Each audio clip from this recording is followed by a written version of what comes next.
సర్వలోక నివాసులారా సీయోనులో స్తుతి చెల్లించుడి, సంతోష గీతము పాడుడి, దేవుని నామము కీర్తించుడి, ఈలాగు దేవుని స్తుతించుడి. సర్వలోక నివాసులారా సీయోనులో స్తుతి చెల్లించుడి, సంతోష గీతము పాడుడి,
మా ప్రియ పరలోకపు తండ్రి, నీ సన్నిధిలో ఈ విధంగా సమావేశమై నిన్ను ఆరాధించే కృపనిచ్చినందుకు వందనాలు తండ్రి. నిజంగా దేవా, నీ ఆవరణములలో నిన్ను ఆరాధించుటకు నీవు చేర్చుకునేవారు ధన్యులు దేవా. దేవా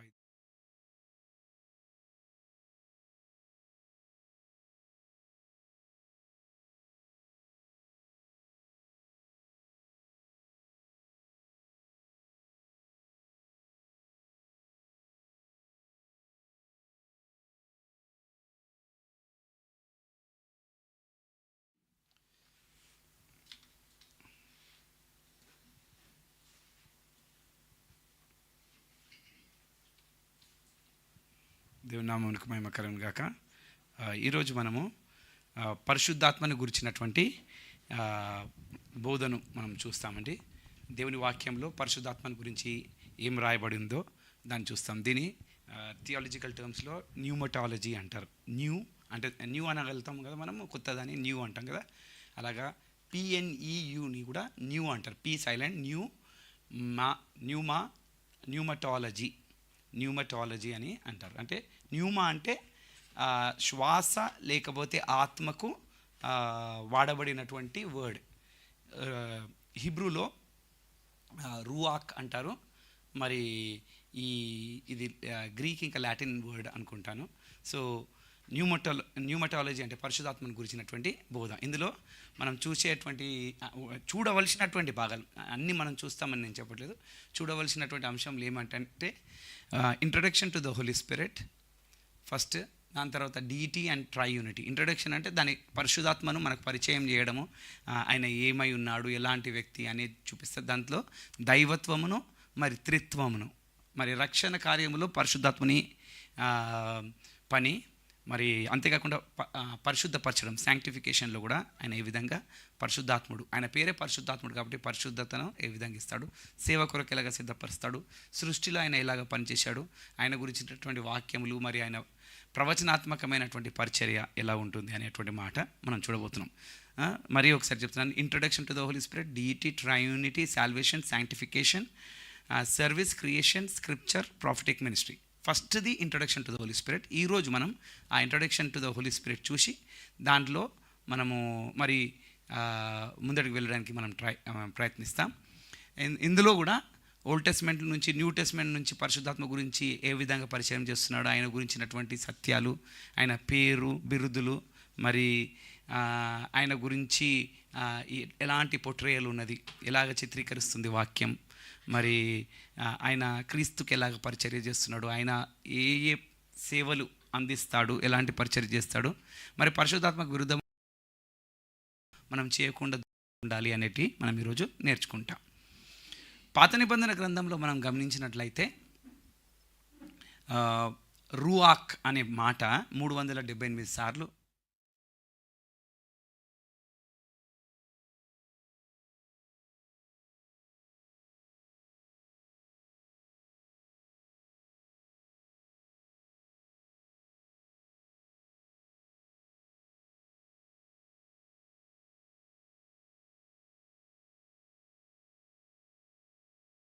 ఇంగ్లీష్, హిందీ, తెలుగు రాస్తారు.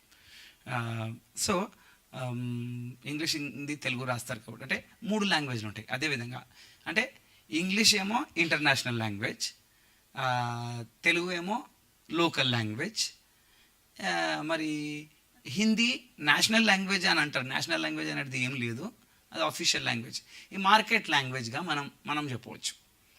ఇప్పుడు చాలామంది బయటికి పోయి మార్కెట్లో లేకపోతే ఆటో దగ్గరికి పోయేసి ఆటో ఆతే క్యా అని అడుగుతారు. మార్కెట్లో కూడా కిత్నా ఏదైతే అని అడుగుతారు, దేనికే దాంబోలో అని అడుగుతారు. ఇది అఫీషియల్, మన భారత జాతీయ భాష అని ఎవరు నేర్చుకోలేదు, అక్కడ మాట్లాడడం అవసరం కాబట్టి మాట్లాడుతున్నారు. స్కూల్లో అలాగ నేర్పిస్తారు. Remember, Hindi is not the national language, it is one of the official languages. English and Hindi రెండు official languages of India. Official language, national language అనేది ఏది లేదు. వాళ్ళు అలాగంటారు, వాళ్ళకు హిందీ ఇష్టం కాబట్టి వాళ్ళు అలాగంటారు. కాన్స్టిట్యూషన్ ప్రకారంగా what is the national language of India అని చిన్న పిల్లలను అడిగితే స్కూల్లో హిందీ అని చెప్తారు. స్కూల్లో టెక్స్ట్ బుక్లో రాసి ఉంటుంది, కానీ అది కాన్స్టిట్యూషన్లో అలాగ లేదు. There is no national language to India. Official languages ఉన్నాయి, అందులో ఇంగ్లీష్ అండ్ హిందీ రెండు ఈక్వల్ పొజిషన్లో ఉన్నాయి. సో ఇక్కడ రువా సో ఎందుకు చెప్పాను ఈ మాట అంటే ఇంగ్లీష్ హిందీ తెలుగు ఇలా ఎందుకు చెప్పానంటే హీబ్రూస్కి కూడా అలాగుండే. హీబ్రూ ఏమో వారి లోకల్ లాంగ్వేజ్, వారి సొంత భాష. ఇంగ్లీష్ లాగా వాళ్ళకు ఉన్నటువంటి ఇంపోజ్ చేయబడినటువంటి లాంగ్వేజ్ గ్రీక్ లాంగ్వేజ్. అర్థమైందండి, గ్రీక్. కానీ మార్కెట్ లాంగ్వేజ్ అరమైక్. మార్కెట్లో మాట్లాడేటువంటి భాష అరమైక్. మరి ఇప్పుడు మార్కెట్కి పోయి మాట్లాడితే హిందీ మనం ఎట్లా మాట్లాడతామో, హైదరాబాదీ యాక్చువల్ అది ప్యూర్ హిందీ కూడా కాదు. సో ఆ భాష మాట్లాడతారు, మార్కెట్ లాంగ్వేజ్. సో అలాగా ఈ మార్కెట్ లాంగ్వేజ్ అరామైక్. మనం హిందీ మాట్లాడే ప్లేస్లో వాళ్ళకి అరామైక్ ఉండే. మన ఇక్కడ తెలంగాణలో లోకల్ లాంగ్వేజ్ తెలుగు ఎలాగనో వాళ్ళకి హీబ్రూ ఉండే. ఇంగ్లీష్ ఎలాగ మాట్లాడతామో వాళ్ళకు గ్రీక్ ఉండే. అర్థమైందండి, వాళ్ళకు కూడా 3 భాషలు ఉండే. ఆ 3 భాషల్లోనే యేసుక్రీస్తు తల దగ్గర ఇన్స్క్రిప్షన్ రాశారు.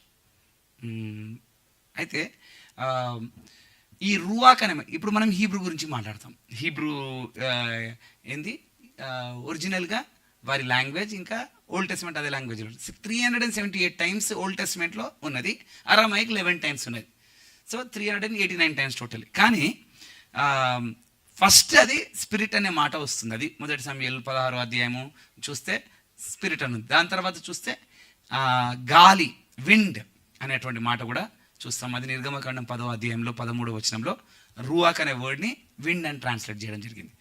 జెనసిస్ 6:17లో మనం చూస్తే God breathed in to them అనే మాట రాసింది. బ్రెత్ అనే మాట అది కాండం అంటే సారీ అది ఆడమ్ దాంట్లో కాదు, నోవా కాలంలో నా బ్రెత్ వాళ్ళలో ఎప్పుడంటే మై బ్రెత్ అంటే వాళ్ళు 120 ఇయర్స్ కంటే ఎక్కువగా ఉండరు అనేటువంటి మాట అక్కడ చెప్పబడినటువంటి సందర్భంలో బ్రెత్ అనే మాట, రూవాక్ అనే మాట బ్రెత్ కొరకు వాడింది. సో రూవాక్ అనే మాట 3 విధాలుగా చూసుకోవచ్చు. అర్థమైందండి, ఒకటి ఆత్మ, రెండవది గాలి, ఇంకొకటి ఊపిరి. వారి సొంత భాష. అరామైక్లో కూడా ఉన్నది, కానీ దాని గురించి ఎక్కువగా డీటెయిల్స్ ఇవ్వబడలేదు. కాంటెక్స్ట్ని బట్టి కూడా మాట అర్థం మారుతుంది.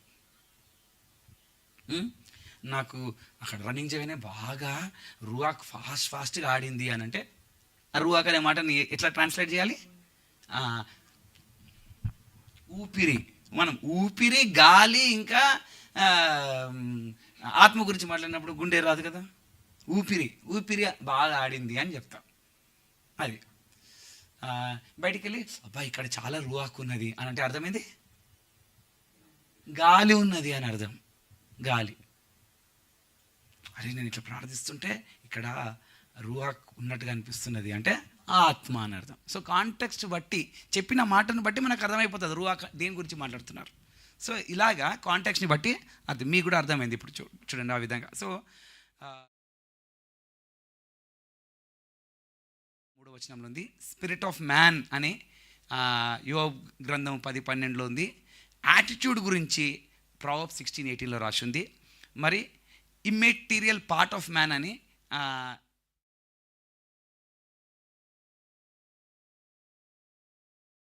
గురించి యాటిట్యూడ్ గురించి ఇప్పుడు అంటారు కదా, స్పోర్ట్స్ మ్యాన్ స్పిరిట్ లేదరా నీకు అంటారు. అంటే యాటిట్యూడ్ కావాలా. యాటిట్యూడ్ స్పోర్ట్స్ మ్యాన్ స్పిరిట్ అంటే స్పోర్ట్స్ మ్యాన్ యాటిట్యూడ్ లేదు అని అర్థం. సో కొన్నిసార్లు స్పిరిట్ అని వాడినప్పుడు యాటిట్యూడ్కి అర్థం కూడా వస్తుంది. సో ఈ విధంగా కూడా ఉన్నది. ఎవ్రీ టైం రూహాక్ అన్నప్పుడు దేవుని ఆత్మ గురించే అని బైబిల్ కూడా సందర్భాలు ఉన్నాయి. బైబిల్లో ఓల్డ్ టెస్ట్మెంట్ అన్ని పుస్తకాల్లో 7 తప్ప అన్ని పుస్తకాల్లో మనకు కనపడుతుంది. ఆ 7 ఏంటంటే Leviticus, Ruth, Esther, Song of Solomon, Obadiah, Nahum, Zephaniah. మరి ఒకసారి చెప్తున్నాను, లేవి కాండము, రూత్ గ్రంథము, ఎస్తెర్ గ్రంథము, పరమగీతము, సాంగ్ ఆఫ్ సోలమన్, పరమగీతము, మరి ఒబదియా, నాహుం, జెఫనియా. ఈ 7 పుస్తకాల్లో మాత్రం రూహాక్ అనే మాట కనపడదు. తక్కిన పుస్తకాల్లో కనబడుతుంది. ఇంకా 82% అంటే 39 బుక్స్లో 32 బుక్స్లో కనబడుతుంది అనమాట. 82%లో కనబడుతుంది. కానీ 378 టైమ్స్లో 79 టైమ్సే హోలీ స్పిరిట్ అనే మాట ఉన్నది. రూహాక్ అనే మాట 378 టైమ్స్ వచ్చిన హోలీ స్పిరిట్ గురించి రెఫరెన్స్ 79 టైమ్స్, అంటే ఓన్లీ 21%. 5 సార్లు ఒక్కసారే పరిశుద్ధాత్మ గురించి మాట్లాడుతున్నది. ఇంకా ఇవన్నీ వేరే డీటెయిల్స్ మనం అన్నింటిలో వెళ్ళము. పరిశుద్ధాత్మ గురించి మనం పరిచయం. సో ఇదంతా ఎందుకు చెప్పబడుతుంది అంటే, ఎన్నిసార్లు బైబిల్లో ఈ మాట చెప్పబడుతుంది, 1-2 సార్లు చెప్పబడలేదు. మరలా పరిశుద్ధాత్మ అనేది కేవలం పెంతెకోస్తు దినంన కలిగినటువంటి విషయం కాదు. ముందటి నుంచి ఆది నుండి ఉన్నటువంటి మాట బైబిల్లో బాగా పరిశుద్ధాత్మ గురించి చెప్పబడిందంటే ఎంతో ఇంపార్టెంట్ టీచింగ్ అని అర్థం చేసుకోవాలి. Holy Spirit is referred to from the time of creation all the way to the last Old Testament book Malachi. ఆదికాండం 1వ అధ్యాయం 2వ వచనంలోనే బైబిల్లో ఓపెన్ చేసి ఫస్ట్ ఏంటి, ఆది యందు దేవుడు భూమి ఆకాశంలో సృష్టించాను, భూమి శూన్యముగాను, it was without form and void and the spirit of God was hovering. ఆ దేవుని ఆత్మ జలముల మీద అల్లాడుచుండి. 2వ వచనంలోనే దేవుని ఆత్మ గురించి మనం రెఫరెన్స్ చూస్తున్నాం. మరి మలాకీ గ్రంథం 2వ అధ్యాయం 15వ వచనంలో దేవుని ఆత్మ అనే మాట అక్కడ దేవుడు ఒక బిలీవర్ని ఇంకొక బిలీవర్ని ఎందుకు జతపరుస్తాడంటే, దేవుడు దైవిక సంతానం కొరకు ఒకవేళ నువ్వు పరిత్యజిస్తే అది రాంగ్, అది దేవుని ఆత్మను దేవునికి విరుద్ధంగా పనిచేస్తున్నావు అనే మాట చెప్తూ అక్కడ ఆత్మ గురించి రెఫరెన్స్ 2వ అధ్యాయంలో మలాకీ గ్రంథంలో ఉన్నది. యెషయా గ్రంథంలో ఎక్కువ మట్టుకు ఓల్డ్ టెస్ట్మెంట్లో మనం చూస్తే యెషయా గ్రంథంలో ఎక్కువ మట్టుకు దేవుని ఆత్మ గురించి 15 టైమ్స్ రాయబడింది. హెజ్కేల్ గ్రంథంలో కూడా 15 టైమ్స్ రాయబడింది. సంఖ్యాకాండంలో 7 సార్లు, న్యాయాధిపతుల గ్రంథంలో 7 సార్లు, మొదటి సమయంలో 7 సార్లు, శామ్స్లో 5 టైమ్స్ దేవుని ఆత్మ అనే మాట రాయబడుతున్నట్టుగా మనము చూస్తున్నాం. ఇది ఓల్డ్ టెస్ట్మెంట్లో. అర్థమైందండి? న్యూ టెస్ట్మెంట్లో మనం వచ్చినప్పుడు చాలాసార్లు ఇంకా క్లారిటీతో పరిశుద్ధాత్మ గురించి చెప్పడం జరిగింది. గ్రీక్ వర్డ్ న్యూమా, ఈ గ్రీక్ వర్డ్ నేను ముందుగా చెప్పాను కదా, న్యూమెటాలజీ అనేది గ్రీక్ మాట. న్యూమా అంటే ఆత్మ, ఆలజీ న్యూమెటాలజీ అంటే స్టడీ ఆఫ్ న్యూమా అంటే పరిశుద్ధాత్మ. Study of the Holy Spirit is pneumatology. Psychology, biology, physiology, dermatology, sociology ఇవన్నీ ఉన్నాయి కదా, ఫిజియాలజీ ఇవన్నీ. ఆలజీ అంటే స్టడీ అనమాట, స్టడీ ఆఫ్ దిస్. న్యూమటాలజీ అంటే study of the Holy Spirit, పరిశుద్ధాత్మ గురించినటువంటి బోధ. సో 379 టైమ్స్ న్యూ టెస్ట్మెంట్లో, ఓల్డ్ టెస్ట్మెంట్లో 378 టైమ్స్ అన్నాం కదా. 39 బుక్స్లో అంత పెద్ద గ్రంథాల్లో ఉన్నటువంటిది 378 టైమ్స్ రూహాక్ ఉంది. 379 టైమ్స్ ఇంకొకసారి ఎక్కువనే ఉన్నది, చిన్నగా ఉన్న న్యూ టెస్ట్మెంట్లో ఇంకొకసారి ఎక్కువనే ఉన్నది న్యూ టెస్ట్మెంట్లో. అందులో పరిశుద్ధాత్మ గురించి 245 టైమ్స్ పరిశుద్ధాత్మ గురించే మాట్లాడుతున్నది. దేవుని ఆత్మ, మనిషి ఆత్మ, గాలి ఎన్నో ఉండొచ్చు, కానీ 245 టైమ్స్ పరిశుద్ధాత్మ గురించే మాట్లాడుతుంది ఆ 379 టైమ్స్లో. ఈ మాట 65% పరిశుద్ధాత్మ గురించే ఉంది న్యూమా అనే మాట. ఓల్డ్ టెస్ట్మెంట్లో 78 అన్నమా 79, దానికి ట్రిపుల్ ఉన్నది ఆల్మోస్ట్ ట్రిపుల్ ఉన్నది న్యూ టెస్ట్మెంట్లో పరిశుద్ధాత్మ గురించి. So old testament, new testament రెఫరెన్స్ని కలిపి మనం పరిశుద్ధాత్మ గురించి మాట్లాడి దాంట్లోకి వెళ్ళి మనము ఎన్నిసార్లు రూహక్ అనే మాట, న్యూమా అనే మాట ఎన్నిసార్లు రాసింది అంటే 750 టైమ్స్ రాసింది. అందులో పరిశుద్ధాత్మ గురించి 324 times old testament, new testament కలిపితే. అంటే బైబిల్లో 324 సార్లు పరిశుద్ధాత్మ గురించి రాయబడి ఉంది. 324 సార్లు సామాన్యమైన మాట కాదు. పరిశుద్ధాత్మ అనే వర్డ్ వాడకుండా ఆయన గురించి రాయబడింది ఇంకెంతో ఉంటుంది. అర్థమైందండి? ఆయన వచ్చినప్పుడు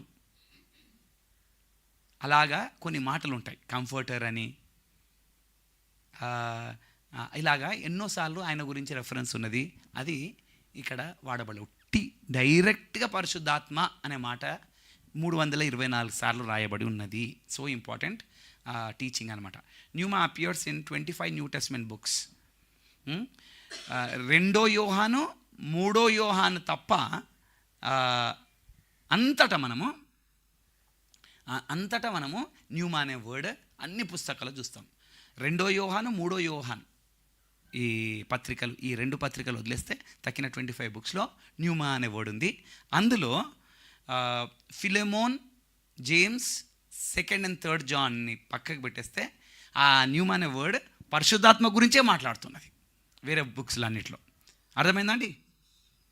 నేను ముందు 2nd జాన్ 3rd జాన్ చెప్పాను. అది కాకుండా ఫిలెమోన్, జేమ్స్ కూడా యాడ్ చేస్తే ఫిలెమోన్, జేమ్స్లో న్యూమా అనే వర్డ్ ఉంది, కానీ it's not talking about the Holy Spirit. తక్కిన అన్ని ఈ 4 బుక్స్ తీసేస్తే పరిశుద్ధాత్మ గురించే మాట్లాడుతున్నది అక్కడ.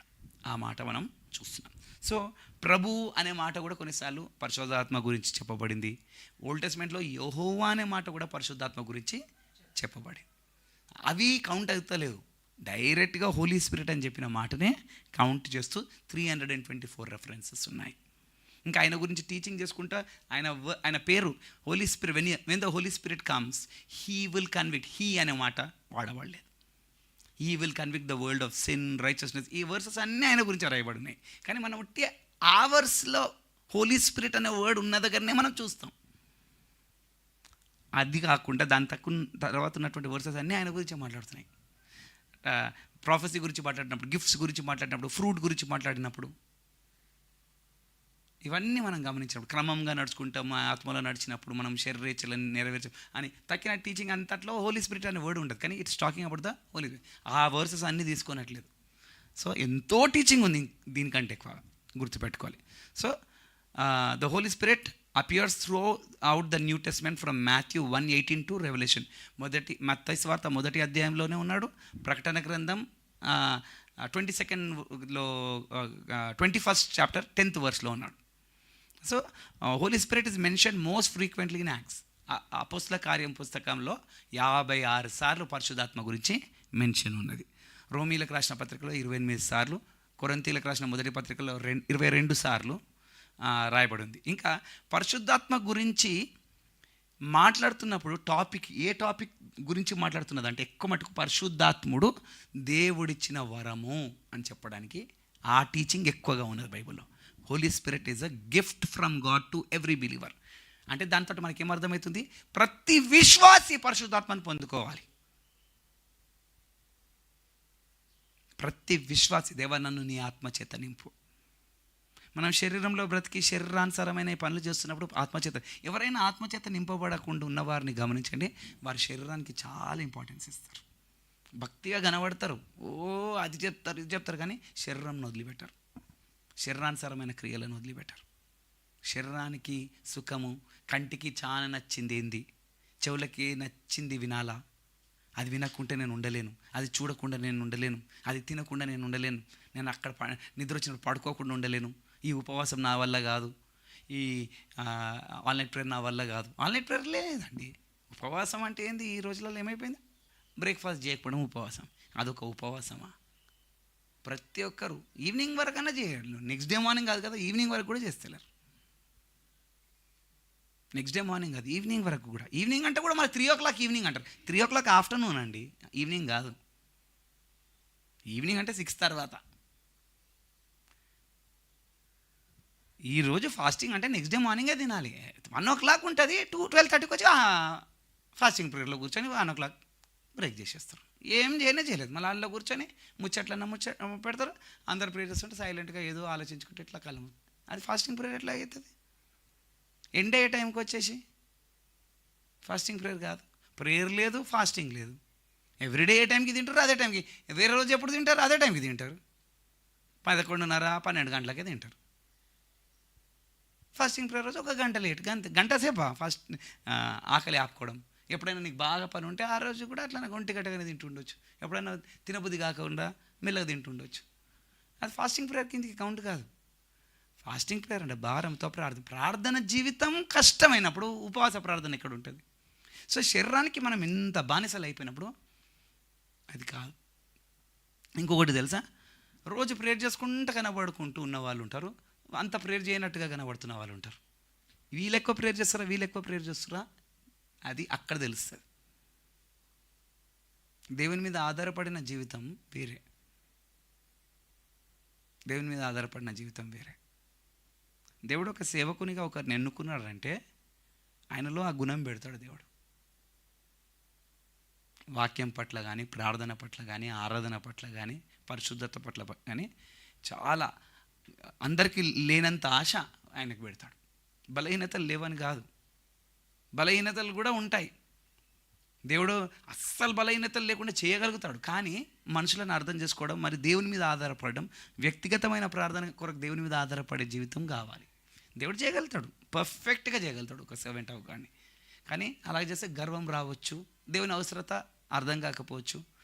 ప్రతిరోజు కన్నీటి ప్రార్థన చేసి గెత్సెమనే తోటలో యేసయ్య పెరుగులాడినట్టుగా మొరపెట్టినట్టుగా మనం ప్రార్థించాం. మనకు అటువంటిది ఉన్నప్పుడు దేవా నన్ను మార్చవా, దేవా ఇంకా ఎందుకు దేవా ఈ శరీరం ద్వారా ఎట్లున్నదని దేహ విమోచన కొరకై మూలుగుచున్నటువంటి అనుభవం రావాలంటే ఇది రోమీయులకు రాసిన పత్రిక 8వ అధ్యాయంలో ఉన్న మాట. అది పరిశుద్ధాత్మ కొరకై ప్రార్థించువారు. ఆత్మలో నడవడం అంటే ఏంది? ఎక్కువగా దేవుని పనిలో ఉండడం, మనస్ఫూర్తిగా. బయట పనిగా ఉండి మనసంతా అక్కడ ఉన్నదనుకోండి, ఎప్పుడు ఇది అయిపోతే నేను పోయి టీవీ చూస్తా, ఎప్పుడు ఇది అయిపోతే నేను పోయి ముచ్చట్లు పెడతా, ఇప్పుడు ఇది అయిపోతే పోయి నిద్రపోతా, ఎప్పుడు ఇది అయిపోతే నేను పోయి తిరిగి వస్తా, ఎప్పుడు ఇది అయిపోతే పోయి ఇంకా ఏదన్నా సీరియళ్ళు చూస్తా, టీవీ చూస్తా, మ్యూజిక్ పెట్టుకుంటా, తింటా, నిద్రపోతా, ముచ్చట్లు పెడతా, ఆ లోకానికి నేను ఎప్పుడు వెళ్ళిపోతా. 8 గంటలు ఉండొచ్చు, కానీ 8 గంటలు ఎప్పుడైపోతుందా అని ఎదురు చూస్తే లాభం లేదు. ఇంకొక వ్యక్తి 1-2 గంటలు ప్రేయర్ చేసేసి 8 గంటలు ప్రేయర్ చేసేటోళ్ళ కంటే మంచిగా ఉండొచ్చు. అలాగని చెప్పేసి తక్కువ ప్రేయర్ చేసేటోళ్ళు అందరూ మీకంటే నేను బెటర్ అనకండి. అబద్ధం అది, అబద్ధం అది. It's not about time, it's about attitude, it's deep. అది అర్థం కాదు అందరికీ. సో గుర్తుపెట్టుకోండి, పరిశుద్ధాత్ముడు దేవుని నుండి ప్రతి బిలీవర్కి ఒక గిఫ్ట్. పాత నిబంధన గ్రంథంలో అది వాగ్దానం చేసిన గిఫ్ట్, న్యూ టెస్ట్మెంట్లో యేసుక్రీస్తు ఇచ్చిన గిఫ్ట్, మనకి ఇవ్వబడినటువంటి గిఫ్ట్, పొందుకున్నటువంటి గిఫ్ట్, పరిచర్యలో ఉన్న గిఫ్ట్, ఎంతో సేవకులలో ఉన్న గిఫ్ట్, ఎంతోమంది విశ్వాసుల్లో ఉన్న గిఫ్ట్, ఇంకా అనేకులు పొందుకోనని గిఫ్ట్ దేవుడు ఇస్తుంటే పొందుకోనటువంటి. దేవా నాకు ఆత్మనివ్వవా, దేవా ఆత్మనివ్వవా అని ఏడుస్తారు, కానీ వద్దు నాకు వద్దు అన్నట్టు ఉంటుంది వాళ్ళ బ్రతుకు. బయటికి మాత్రం ఎందుకు దేవా, ఎంతకాలం ఏడవాలో దేవా, ఎప్పుడు దేవా నన్ను నింపుతావు దేవా, ప్లీజ్ దేవా అని మొరపెట్టినట్టుగా ఉంటారు. కానీ జీవితం ఎట్లుంటుంది? వద్దు నాకు పరిశుద్ధాత్మ, పరిశుద్ధాత్మ వస్తే ఇట్లా అరవాలా, నేను అరవాలి. పరిశుద్ధాత్మ వస్తే దేవుని కొరకే బ్రతుకుతామా, అమ్మో పరిశుద్ధాత్మ వస్తే మళ్ళీ నేను ఇట్లా ఉండాలని, నేను అట్లా ఉండలేనేమో, వద్దు. ఎందుకు శిక్ష? పరిశుద్ధాత్మ అంటే పర్ఫెక్ట్గా ఉంటేనే వస్తుంది. ఇది పిచ్చి మాటలు అవన్నీ. ఎవ్రీ బిలీవర్ పర్ఫెక్ట్గా ఉంటే పరిశుద్ధాత్మ వస్తే, ఇంకా పరిశుద్ధాత్మ వచ్చి ఏం చేస్తాడు? పర్ఫెక్ట్ చేయడానికే కదా పరిశుద్ధాత్ముడు. పరిశుద్ధాత్ముడు మన బలహీనతలో మనకు సాయం చేస్తాడంటే బలహీనుల కొరకు కదా పరిశుద్ధాత్ముడు. అవునా కదా? పరిశుద్ధాత్ముడు పరిశుద్ధపరుస్తాడంటే పరిశుద్ధత ఇంకా లేని వారికే కదా పరిశుద్ధ ఆత్మ. అంత పర్ఫెక్ట్ అయిపోతే పొందుకుంటారు. ఇవన్నీ అన్యుల మాటలు. అది క్రైస్తవులకు ఉన్నది ఎంతోమందికి. పరిశుద్ధాత్మ టంగ్స్ మాట్లాడతారు, ఇట్లా బ్రతుకుతారు. అరే ప్రేయర్ చేస్తావు, నువ్వు ఇట్లా బ్రతుకుతావు కదా, నువ్వు చర్చికి వెళ్తున్నావు ఇట్లా బ్రతుకుతావు కదా. అన్నీ ఉన్నాయి, అన్నిటికీ పర్ఫెక్ట్ అయిపోవాలి. మరి మనము మనుషులము, బలహీనతలు ఉంటాయి, క్రమక్రమంగా మారుతాము. ఇప్పుడు ఒక వ్యక్తి తప్పు చేశాడని ప్రార్థన మానేయాలా? ఒక తప్పు చేశాడని ఇంకా ఎప్పుడు ఇక జీవితంలో కమ్యూనియన్ తీసుకోకుండా ఉండిపోవాలా? తప్పు చేసిండని చెప్పేసి చర్చికి రాకుండా ఉండాలా? తప్పు చేసిండని చెప్పి ఆరాధించకుండా ఉండాలా? మరి తప్పు చేసిండని చెప్పి అన్య భాషల్లో మాట్లాడకుండా, లేకపోతే పరిశుద్ధాత్మ చేత నింపబడకుండా, పరిశుద్ధాత్మ కొరకు ప్రార్థించకుండా ఉండాలా? ఈ జడ్జ్మెంట్ చాలా రాంగ్. అందులో ట్రూత్ లేదంటే నేను ఉన్నది. దేవుని ఆత్మచేత నింపబడి అన్య భాషల్లో మాట్లాడుతూ నువ్వు ఇలా ఉంటే ఎట్లా అనేది రైట్. కానీ దాన్ని సాకుగా పెట్టుకొని నేను నింపబడను బాబు, అందు గురించి నేను ఇట్లా ఉండను, అది వెరీ రాంగ్. అంటే అప్పుడు క్రిస్టియన్స్ కానీ అటువంటి వాళ్ళు, నువ్వు క్రైస్తవునిగా మారినాక కూడా అట్లనే ఉన్నావు, ఏం లాభం? నేను క్రైస్తవునిగానే మారాను అంటాడు. చాలా ఎప్పుడన్నా గుర్తుపెట్టుకోండి, లాభం లేదు, వేస్ట్ ఇది అని అన్న వారికి శిక్ష వస్తుంది. శిక్ష వస్తుంది భయంకరంగా. నాకు ఇది ఇష్టం లేదు, వేస్ట్ అమ్మ ఇక్కడికి వచ్చి, వేస్ట్ దేవునిలో ఉండి, వేస్ట్ ప్రేయర్లో ఉండి, వేస్ట్ చర్చ్కి వచ్చి. తప్పు. నువ్వెవరు దేవుని తీర్పు తీర్చడానికి, దేవుని కార్యాన్ని తీర్పు తీర్చడానికి? దేవుని ఆత్మ నన్ను నింపుదేవా అని ప్రార్థించాలా? వాళ్ళు అట్లున్నారు కాబట్టి వేస్ట్ ఈ చర్చ్, వాళ్ళు అట్లున్నారు కాబట్టి వేస్ట్ యేసయ్య. శిక్ష వస్తుంది. ఇది సైతాన్ మాట్లాడించే మాట. ఎవరైనా అట్లా మాట్లాడితే ఆలోచించండి, భయంకరమైన శిక్ష వస్తుంది. జాగ్రత్త. అటువంటి నోరు కంట్రోల్ ఉంచుకోవాలి మనం. దేవుని గురించి ఏం తీర్పు తీర్చొద్దు. బైబిల్ తప్పు అని చెప్పిన దాన్ని మనము ఇది తప్పు అని బైబిల్ ఇట్లా చెప్తుంది కదా అని అడగాలి. మనం కరెక్ట్గా అర్థం చేసుకుంటున్నామో లేదో. క్లియర్గా తప్పని బయలుపరచబడినప్పుడు 100% అది తప్పని చెప్పవచ్చు. తప్పుడు బోధలు ఉన్నాయి, అవి తప్పని చెప్పవచ్చు. సరైన బోధ చేసినాక దాని ప్రకారంగా నిలవబడలేక మనుషులు ఒకవేళ పొరపాటు చేస్తే వాళ్ళని కరెక్ట్ చేయాలి. కానీ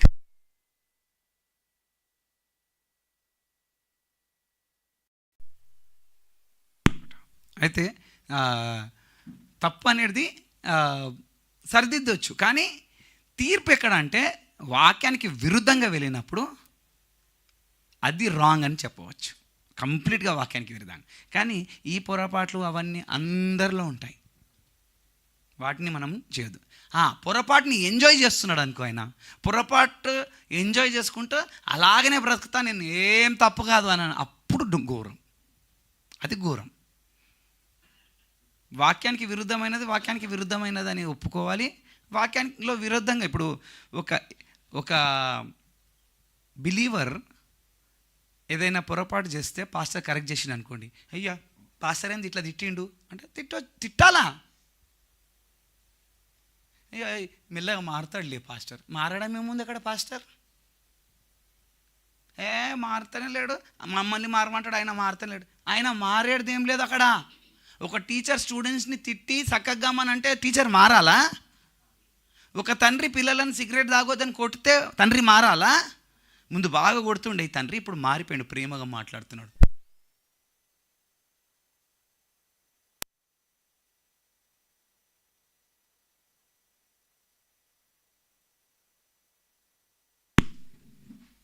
తప్పుగా ఉన్న వ్యక్తి మారాలి, కానీ కరెక్ట్గా ఉన్న వ్యక్తి మారడం అవసరం ఏం లేదు. మారడం లేదు అక్కడ. ఇది నీకు నచ్చకపోతే మారడం కాదు, దేవుని వాక్యానికి విరుద్ధంగా ఉంటే మారాలి. ఎవరు పడితే వాళ్ళు వచ్చేసుకొచ్చే ఏంది ఇట్లున్నది వాళ్ళట్లున్నది, రాంగ్. నోరు జాగ్రత్త.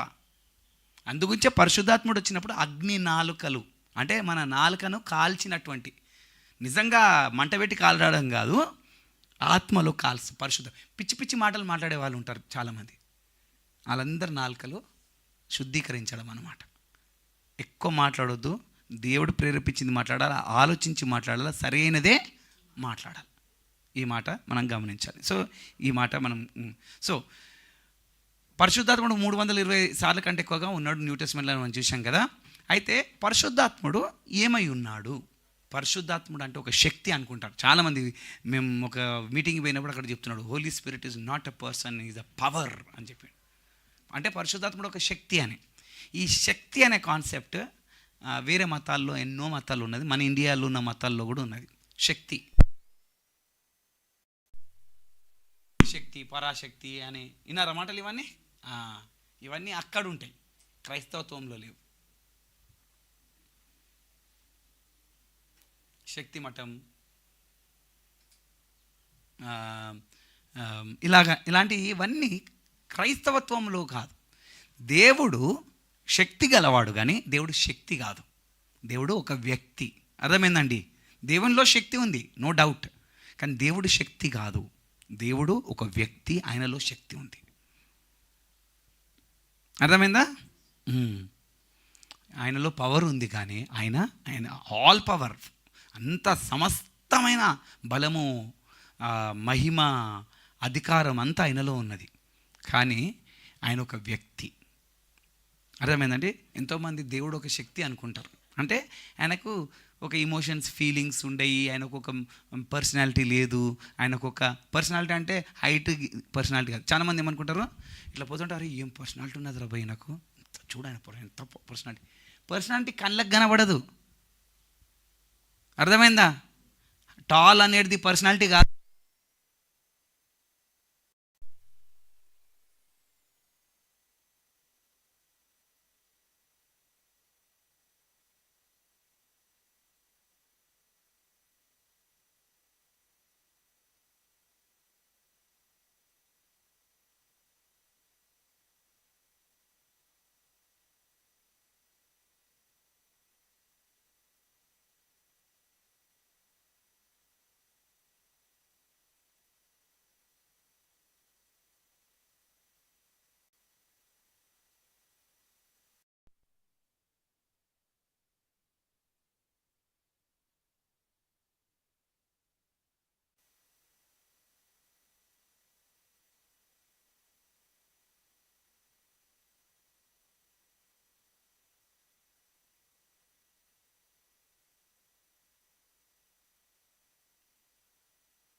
పెద్దోళ్ళు అందరికీ ఇదే మనసు.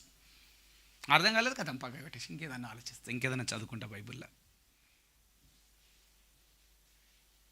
సైతాన్ మిమ్మల్ని బాగా డిస్ట్రాక్ట్ చేస్తున్నాడు. సో పర్సన్హుడ్ చూడండి, ఇక్కడ Holy Spirit is mentioned over 320 times in the New Testament. But is the Holy Spirit a person like God the Father and God the Son? పరిశుద్ధాత్ముడు తండ్రి అయిన దేవుడు కుమారుని వలె ఆయన కూడా ఒక వ్యక్తియా కాదా? ఎలాగ తెలుస్తుంది? పర్సన్హుడ్, వ్యక్తిత్వం అనేది it is not measured by physical elements such as body parts, flesh, blood, bones. మంచి ఇట్లా వ్రిస్ట్ పెద్దగా ఉన్నది, బోన్స్ ఇట్లా స్ట్రాంగ్ ఉన్నాయి, ఇట్లా జా బోన్ మంచిగా కనబడుతున్నది, బాగా మ్యాన్లీగా ఉన్నాడు, షోల్డర్ ఫ్రేమ్ పెద్దగా ఉంది. దీంతో బాడీ పార్ట్స్తో, ఫ్లెష్, బ్లడ్, బోన్స్ తోటి కాదు.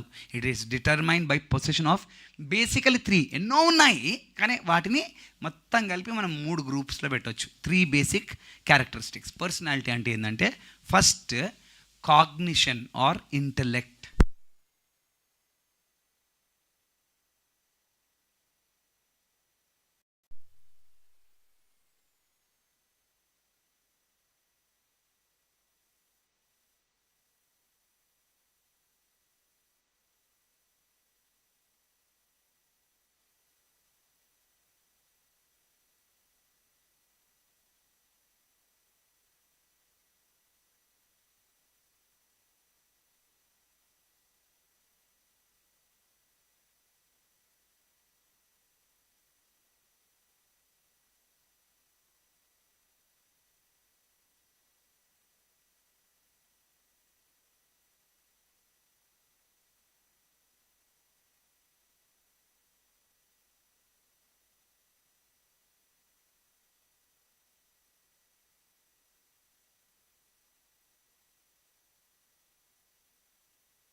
Are affection.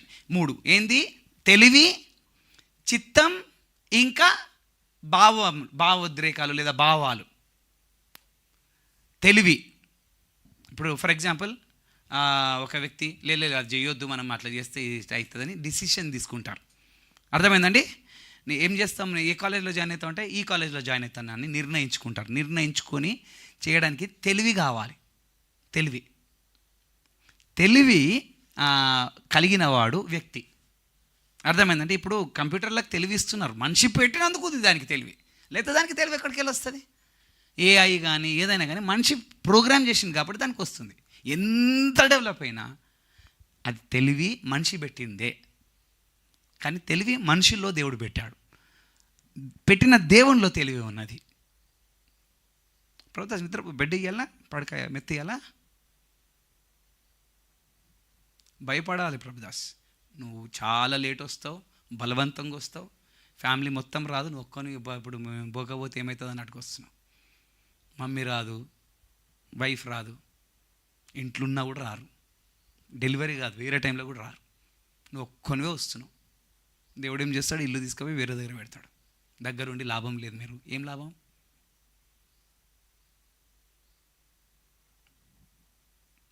భయభక్తులతోటి దేవుని సన్నిధిలో వాక్యం వినండి. తెలివి ఉండాలి, చిత్తం అనేది ఉండాలి. చిత్తం అనేది అంటే ఇది చేయాలంటే వద్దు, ఇది కావాలా అని చెప్పగలిగే చిత్తం ఉండాలి. ఫ్యాన్కి చిత్తం అనేది ఉండదు, లైట్కి చిత్తం అనేది ఉండదు, టీవీకి చిత్తం అనేది ఉండదు. ఇవన్నీ మెషిన్స్. మోటార్కి చిత్తం అనేది ఉండదు, పవర్కి చిత్తం అనేది ఉండదు. ఆన్ చేస్తే పవర్ ఆన్ అవుతుంది. మెయిన్స్ ఆన్ చేసిన అనుకో పవర్ ఆన్ అవుతుంది, మెయిన్స్ ఆఫ్ చేస్తే పవర్ ఆఫ్ అవుతుంది. నేను ఆన్ కానీ నేను అలసిపోయాను అంటదా మోటార్ కానీ కరెంట్ కానీ? దానికి చిత్తం అనేది లేదు. నేను ఆన్ చేస్తే ఆన్ కావాలి అంతే, నేను ఆఫ్ చేస్తే ఆఫ్ కావాలి. దానికి చిత్తం లేదు. రెండోది దానికి తెలివి లేదు. అరే ఆయన కరెంట్ షాక్ అయితే బంద్ చేసేపోతా అని తెలివి లేదు. చచ్చిపోయినా, ఏడ్చినా, కాలిపోయినా, బూడిదైపోయినా అది ఆనే ఉంటుంది. మూడోది ఇమోషన్స్ లేవు. ఏ పాపం ఆయన ఇట్లా అడుగుతుండు కదా, పోనీలే నేను ఆన్ అయిపోతా, కాదు, అట్లా కాదు. సో ఈ మూడు ఉంటేనే వ్యక్తి లేకపోతే శక్తి. పరిశుద్ధాత్మకు ఈ మూడు ఉన్నాయి కాబట్టి ఆయనను ఒక వ్యక్తి అంటాం. Bible provides more than sufficient evidence that the Holy Spirit possesses all these 3 essentials of personhood. Thus the spirit can be classified as the third person of the triune God. త్రిత్వంలో ఆయన మూడో వ్యక్తిగా మనము గుర్తించవచ్చు. కాగ్నిషన్ ఉన్నదని ఎలా గుర్తుపట్టాలా? Intellect, లేదా ఆయనకు తెలివి ఉన్నదని ఎలా గుర్తు? ఆయన సలహాలు చెప్తాడు. హల్లెలూయా. ఆలోచనకర్త ఆయన, మనకు ఆలోచనలు ఇస్తాడు, సలహాలు ఇస్తాడు. ఈ కౌన్సిల్స్, పరిశుద్ధాత్మను కౌన్సిలర్ అని పిలిచారు. యెషయా గ్రంథం 11:2 ఆయన is the spirit of council అనే మాట మనం చూస్తున్నాం. మరి కౌన్సిలింగ్ కాదు, ఆయన విజ్డమ్ కూడా ఇస్తాడు అనే అదే వచనంలో రాయబడింది. మనకు తెలివినిస్తాడు, జ్ఞానము, బుద్ధి జ్ఞానములైన ఇస్తాడు. తర్వాత అంతేకాదు, వాక్యం రాయడానికి రాసిన వారిని ఇన్స్పైర్ చేసింది పరిశుద్ధాత్ముడు, ప్రేరేపించింది పరిశుద్ధాత్ముడు. ఎవరైతే వాక్యం రాశారో వారిని ప్రేరేపించింది పరిశుద్ధాత్ముడు. రాయగలిగే జ్ఞానము, రాయగలిగే తెలివి, దానికి ప్రాపర్గా అర్థం చేసుకొని ఆ బోధను బోధించగలిగే తెలివి వారికి. అపోస్తల కార్యం 1:16, ఎబ్రీయులకు రాసిన పత్రిక 3:7, 10-15, 1 పేతురు 1:11, 2 పేతురు 1:21. వీటన్నిటిలో మనం చూసుకుంటే పరిశుద్ధాత్మ ప్రేరేపణ వలన కలిగిన లేఖనములు. మరి ఆయన మన కొరకై విజ్ఞాపన చేస్తున్నాడు, మన కొరకై మొరపెడుతున్నాడు. వీరు బలహీనులు, వీరిని బలపరచాలి అని ఎరిగి, మనకు అవసరం అని తెలిసి మన కొరకై విజ్ఞాపన చేస్తున్నాడు. తర్వాత ఆయనకు తెలుసు, నాలెడ్జ్ ఉంది ఆయనకు, మన అవసరతలు ఏమున్నాయో తెలుసు. అది కూడా యెషయా గ్రంథం 11:2. 11:2 3 విషయాలు మనకు తెలుస్తున్నాయి, వేరే సో వీటిని. అంతేకాదు, ఆయనకు ఒక మైండ్ ఉన్నది. ఆయన మైండ్లో ఆయన ఏం డిసైడ్ అవుతాడో అదే చేస్తాడనే మాట మనం ఇక్కడ చూసి. ఏ గిఫ్ట్లు ఇవ్వాలి, ఎవరికి ఏం చెయ్యాలి. Who has known the mind of the lord, we have the mind of the lord. పరిశుద్ధాత్మను కలిగిన వారికి దేవుని మనస్సు ఉన్నది అనే మాట మనం చూస్తున్నాం. ఆయన జ్ఞాపకం, యేసుక్రీస్తు చెప్పిన మాటలను పరిశుద్ధాత్ముడు వచ్చి జ్ఞాపకం చేస్తాడని యేసయ్య చెప్పాడు యోహాను సువార్త 14:26. ఆయన సత్యంలోనికి నడిపిస్తాడు, సత్యములో సర్వసత్యంలోనికి నడిపిస్తాడు అనేటువంటి మాట మనం చూస్తున్నాం. ఈ ప్రొవైడ్స్ ద ట్రూత్. దాని తర్వాత ఆయన మాట్లాడతాడు, మనతో మాట్లాడి మనకు తెలియజేస్తాడు. ఆయన బోధిస్తాడు, ఆయన సాక్ష్యం ఇస్తాడు. ఎందుకు ఇలాగ చెప్తున్నావు? నువ్వేం భయపడకు, నీవు దేవుని బిడ్డవు, నువ్వు గిల్టీగా ఫీల్ కాకు. ఎవరైనా దేవుని బిడ్డ అయి ఉండి ఎప్పుడైనా అనుమానంలో పడిపోయి, నేను నిజంగా దేవుని బిడ్డనా, నేను రక్షణ కోల్పోయానా, లేకపోతే నేను దేవునిలో లేనా అని ఏడిస్తే, నువ్వు కొంచెం పొరపాటు చేసినందుకు నీకు అటువంటి థాట్ వస్తున్నది. నువ్వు తప్పు చేసి దేవుని నుండి కొంచెం దూరం అయిపోయినందుకు నీకు సాతానుడు అట్లాంటి మైండ్లో పెడుతున్నాడు. యేసునామం నాకు దానికి గద్దించు, నువ్వు ఇంకా దేవుని బిడ్డవే. సాతానుడు అలాగే చెప్పడం వల్ల నువ్వు ఇంకా ఆ పాపంలో వెళ్ళిపోయి దేవుని నుండి దూరం అయిపోతావు. అలా కాదు, నువ్వు దేవుని సన్నిధిలో వచ్చేసి ఒప్పుకో, దేవుడు నిన్ను ప్రేమిస్తున్నాడు, నువ్వు దేవుని బిడ్డవే అని సాక్ష్యం ఇస్తాడు. దేవుడు మంచోడని సాక్ష్యం ఇస్తాడు. మనం అంత మంచిగా చేసినాక అందరు మనల్ని నిందించిరనుకో, కారణం లేకుండా నిందించిరనుకో, దేవా నేను తప్పు చేసిన నా దేవా అని మనం బాధపడితే, ఏం తప్పు చేయలేదు వాళ్ళు అలాగనే అంటారు, నోరు మూసుకో, ధైర్యంగా ఉండు అని మనకు సాక్ష్యం ఇస్తాడు. మనం తప్పు చేసినాక ఎటువంటిది వింటున్నామంటే అది పరిశుద్ధాత్ముడు కాదు. తప్పు చేయకుండా ఎవరైనా నిందిస్తే మనల్ని ధైర్యపరిస్తే అప్పుడు అది పరిశుద్ధాత్ముడు. ఈ మాట గుర్తుపెట్టుకోవాలి. మరి ఇవన్నీ పరిశుద్ధాత్ముడు, ఇవన్నీ తెలివి ఉన్నవారే చేయగలిగినటువంటి పని. తర్వాత ఆయనకు ఒక చిత్తం ఉంది. ఆయన పాపులతో వ్యాజ్యం ఆడుతున్నాడు. ఆయనకు నచ్చదు పాపులు అలా ఉంటే, ఎందుకు అట్లా చేస్తున్నామని ఆయన నిర్ణయం, ఆయనకి ఇష్టం లేదు అది. మళ్ళీ ఆయన డైరెక్ట్ చేస్తాడు, నువ్వు ఇటెళ్ళు ఇటు వెళ్ళు అని చెప్తాడు. ఆయనకు ఒక చిత్తం ఉంది. ఆ చిత్త ప్రకారంగా పరిశుద్ధాత్మ వరములు ఆయన ఎవరికి ఏది ఇస్తే బాగుంటుంది, ఎవరికి ఏమి ఇవ్వాలి అని ఆయన డిసైడ్ చేసి ఇస్తాడు. ఆయనకు ఒక చిత్తం ఉన్నది. మరి ఆయన నాశనం అయిపోయినదాన్ని మరలా తిరిగి మంచిగా చేయగలుగుతాడు. ఎవరిని చేయాలి, ఎట్లా చేయాలి ఆయనకు తెలుసు. ఆయన డిసైడ్ చేస్తాడు, డిసైడ్ చేసే ఎబిలిటీ ఉంది. తర్వాత ఆయనకి ఇమోషన్ ఉన్నది. ఆయన సంతోషంను వ్యక్తపరుస్తాడు. హల్లెలూయా. ఈ ఎక్స్పీరియన్స్ ఆయన సంతోషపడతాడు కూడా. సంతోషం నన్ను ప్రేమ, సంతోషం, సమాధానం అని ఆత్మఫలం ఇస్తాడు. ఆయన సంతోషంనిచ్చేవాడు, ఇంకా ఆయన సంతోషపడువాడు. మరి ఆయన ఇన్సల్ట్ కాగలుగుతాడు. మనం ఏమైనా తప్పు చేస్తే ఆయనకి ఇన్సల్ట్గా అవుతుంది. ఆయన భరించాడు, ఇన్సల్ట్ ఫీల్ అవుతాడు. నేను పరిశుద్ధాత్ముడు ఉండి కూడా మీరు కేర్లెస్గా చేస్తున్నారు మీరు అని పరిశుద్ధాత్ముడు ఇన్సల్ట్గా ఫీల్ అవుతాడు. ఇన్సల్ట్గా ఫీల్ అయినప్పుడు అక్కడ కార్యం జరగదు, జరగవలసినటువంటి విధంగా జరగదు, లేకపోతే జరగదు, లేకపోతే కొన్నిసార్లు అక్కడికి వెళ్ళిపోతాడు. సో ఇన్సల్ట్, ఆయన దుఃఖపడతాడు. పరిశుద్ధాత్మను దుఃఖపరచకుడి అని ఎఫెసీ గ్రంథం 4:30 ఉంది. యెషయా గ్రంథం 63:10 కూడా వారు పరిశుద్ధాత్మను దుఃఖపరిచిరి. They vex the spirit of God అని వాడు. మరి ఆయన ప్రేమిస్తాడు. దేవుని ప్రేమ మన హృదయంలో పరిశుద్ధాత్మ ద్వారా కుమ్మరింపబడిందంట. ఇంకా ప్రేమ, ఆత్మఫలం కూడా ప్రేమ అనే మాటతో ఆరంభమవుతుంది. సో ఆయన ప్రేమించే దేవుడు. సో ఈ 3 విషయాలు మనం గమనించాలి. ఆయనకు తెలివి ఉంది, ఆయనకు ఒక చిత్తం ఉంది, ఇంకా ఆయనకు ఈ అఫెక్షన్స్, ఇమోషన్స్ ఉన్నాయి. అది ఒక వ్యక్తి యొక్క గుణములు. That is what is called personality. Titles, ఆయనకు ఎన్నో బిరుదులు ఉన్నాయి, చెప్తాను. ఆయన ఆత్మ అనగా దేవుని ఆత్మ, నా ఆత్మ అని దేవుడు చెప్పుకున్నటువంటి మాటలు అక్కడ రాయబడింది. మరి మనుషులు దేవుని చూసి దేవా నీ ఆత్మ అని చెప్పారు. So his spirit, my spirit, your spirit, your Holy Spirit Lord అని చెప్పినటువంటిది ఉన్నది. Do not take your Holy Spirit from me అని దావీదు ప్రార్థిస్తున్నాడు 51వ కీర్తనలో. మరి ప్రామిస్ ఆఫ్ ద ఫాదర్, దేవుని వాగ్దానం. స్పిరిట్ ఆఫ్ గాడ్, దేవుని ఆత్మ. స్పిరిట్ ఆఫ్ ఆర్ గాడ్, మన దేవుని ఆత్మ. The spirit of the living God, జీవించుచున్న దేవుని ఆత్మ, జీవము గల దేవుని ఆత్మ. ద స్పిరిట్ ఆఫ్ హిమ్, ఆయన ఆత్మ. మరి the spirit of your father, యేసుక్రీస్తు శిష్యులతో మాట్లాడుతున్నప్పుడు మీ తండ్రి యొక్క ఆత్మ అని చెప్తున్నాడు. So spirit of your father. The spirit of the lord, ప్రభు యొక్క ఆత్మ. The spirit of the lord. So పెద్ద లార్డ్ వాడబడిన, అంటే తండ్రి అయిన ప్రభు యొక్క ఆత్మ, కుమారుడైన ప్రభు యొక్క ఆత్మ అని మనం చెప్పవచ్చు. The spirit of the Lord God, ప్రభు అయిన దేవుని ఆత్మ. The Lord who is the spirit, లేదా ఆత్మ అయిన ప్రభు.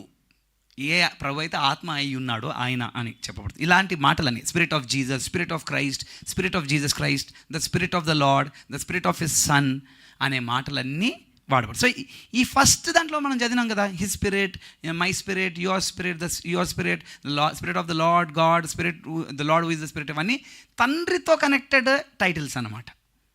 మై స్పిరిట్ అని తండ్రి చెప్పినటువంటి సమయం. సో ఈ spirit of Jesus, spirit of Christ, spirit of Jesus Christ, spirit of his son, the spirit of the lord, ఇవన్నీ కుమారునితో కనెక్ట్ ఉన్నటువంటి టైటిల్స్.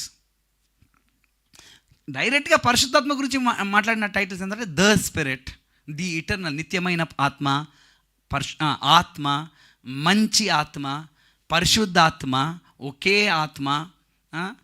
మరి ఇక్కడ 7 స్పిరిట్స్ అనేటువంటి మాట, ఏడు ఆత్మలు అంటే 7 ఆత్మలు కాదు, 7 అంతల ఆత్మ. సో ఇవన్నీ పరిశుద్ధాత్మకు వాడబడినటువంటిది. ఇవన్నీ ఈరోజు మనం ఇంట్రొడక్షన్ చూస్తున్నామండి, డీప్ టీచింగ్ ఏమీ లేదు. సో ఆయనకు ఇవ్వబడినటువంటి టైటిల్స్లో ఇంకో కొన్ని ఏంటంటే spirit of council and might. మనం చూసాం కదా యెషయా గ్రంథం 11:2. The spirit of council and might, the spirit of faith. మరి తెలివినిచ్చే ఆత్మ, బలమునిచ్చే ఆత్మ, విశ్వాసంనిచ్చే ఆత్మ, మహిమగల ఆత్మ, కృపా సహితమైన ఆత్మ, మరి పరిశుద్ధతనిచ్చే ఆత్మ, జ్ఞానమును, దేవుని భయమును కలిగించే ఆత్మ, జీవాత్మ, మరి వాగ్దానం చేయబడిన పరిశుద్ధాత్మ, సత్యస్వరూపి ఆత్మ, మరి ఇంకా wisdom of spirit of wisdom and of revolution in the knowledge of him, the spirit of wisdom and understanding, the helper, సహాయకుడు అని. ఇవన్నీ మనం ఇక్కడ చూస్తున్నాం. ఇంకెన్నో వచనాలు ఉన్నాయి. ఇవన్నీ యేసుక్రీస్తు గురించి, పరిశుద్ధాత్మ గురించి రాయబడింది. ఇంకా కొన్ని ఎంబ్లెమ్స్ పడింది, అగ్ని అని, పావురమని, మరి ఇంకా వస్త్రమని, నూనె అని, తైలం, నీళ్ళ అని, గాలి అని. పరిశుద్ధాత్ముడు వారి మీదకి వచ్చినప్పుడు గాలి వంటి శబ్దం వినబడింది. మరి వాగ్దానం అని, లేదా గుర్తు అని, సీల్ అని, ముద్ర అని, ఇలాంటి ఎన్నో మెటఫర్స్ పరిశుద్ధాత్మకు వాడబడ్డాయి. ఇవన్నీ మనం పరిశుద్ధాత్మ గురించినటువంటి బోధలో మనం చూస్తాం. అర్థమైందండి? ఈరోజు మనం విన్నది ఏంటంటే పరిశుద్ధాత్మ గురించి బోధ ఎంతో ఉంది బైబిల్లో. ఇంకా పరిశుద్ధాత్ముడు ప్రతి విశ్వాసికి దేవుడిచ్చిన వాగ్దానము, ఇంకా బహుమానము. ఆయన వ్యక్తి అయి ఉన్నాడు. అందుగురించి ఈ 3 గుణాలు ఆయనకున్నాయి. ఏవి? తెలివి, చిత్తం, ఇంకా భావోద్రేక లేదా భావాలు, ఎమోషన్స్, విల్ అండ్ కాగ్నిషన్, ఇవి ఉన్నాయి. అది కాకుండా దేవుని పేరుతో ఉన్న టైటిల్స్ ఉన్నాయి, కుమారుని పేరుతో కనెక్టెడ్ టైటిల్స్ ఉన్నాయి, డైరెక్ట్గా పరిశుద్ధాత్మ గురించి మాట్లాడిన టైటిల్స్ ఉన్నాయి, ఇంకా ఆయన గురించి గుణములు, ఆయన ఏమై ఉన్నాడు, ఆయన గురించి సింబల్స్ మనం చూసుకున్నాం. అందరం కళ్ళు మూసుకుంటామండి. కళ్ళు మూసుకొని మనం ప్రార్థిస్తాం.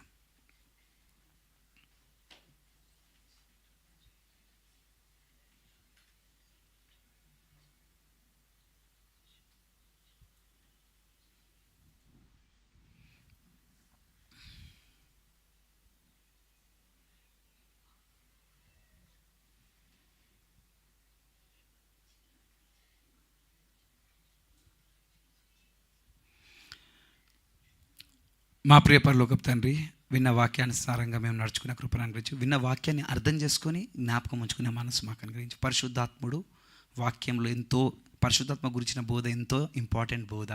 ఎన్నోసార్లు 324 సార్లు పరిశుద్ధాత్మ గురించి మేము రెఫరెన్సెస్ బైబిల్లో చూస్తున్నాం. మరి తండ్రి,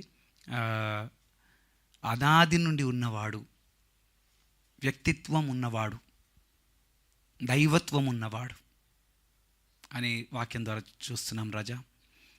పరిశుద్ధాత్ముడు దేవుడు అనే మాట మేము తెలుసుకునే కృపను మాకు అనుగ్రహించు. మరి పరిశుద్ధాత్మతో నింపబడడానికి మేము ఆశ కలిగి ఉండాలి.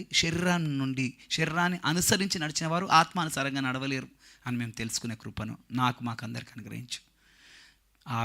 అవి అన్ని జ్ఞాపకం ఉంచుకొని ఆ దిశగా మేము నడిచే కృపను మాకు అనుగ్రహిస్తామని, నీ ఆత్మ చేత మమ్మల్ని నడిపిస్తామని నమ్మచ్చు.